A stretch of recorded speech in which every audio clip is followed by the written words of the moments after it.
But as a parent, I'll never stop grieving for my son. The mother of murdered St. Louis police officer Tamaris Bohannon continues battling unrelenting grief.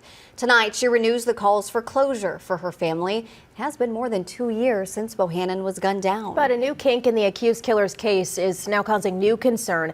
News 4's Caroline Hecker has that story tonight only on 4.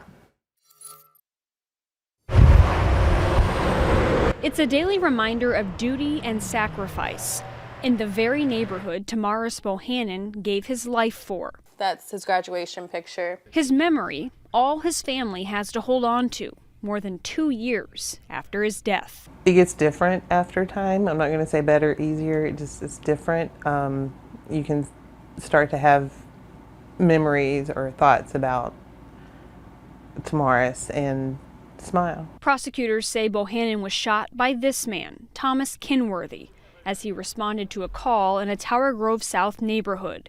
That same day, Tiffany, Tamaris' sister, was in labor with her firstborn, unaware her brother had been shot. Something came on the news. They weren't releasing his name, but I said something in the lines of like, I just really hope that's not my brother. And then it turned out to be my brother. The family says because of the pandemic, they were told it could take 2 or 3 years for the case to go to trial. Kenworthy pleaded not guilty, but just last week changed his plea to not guilty by reason of mental disease or defect. Hopefully, things will go in our favor and this can go to trial.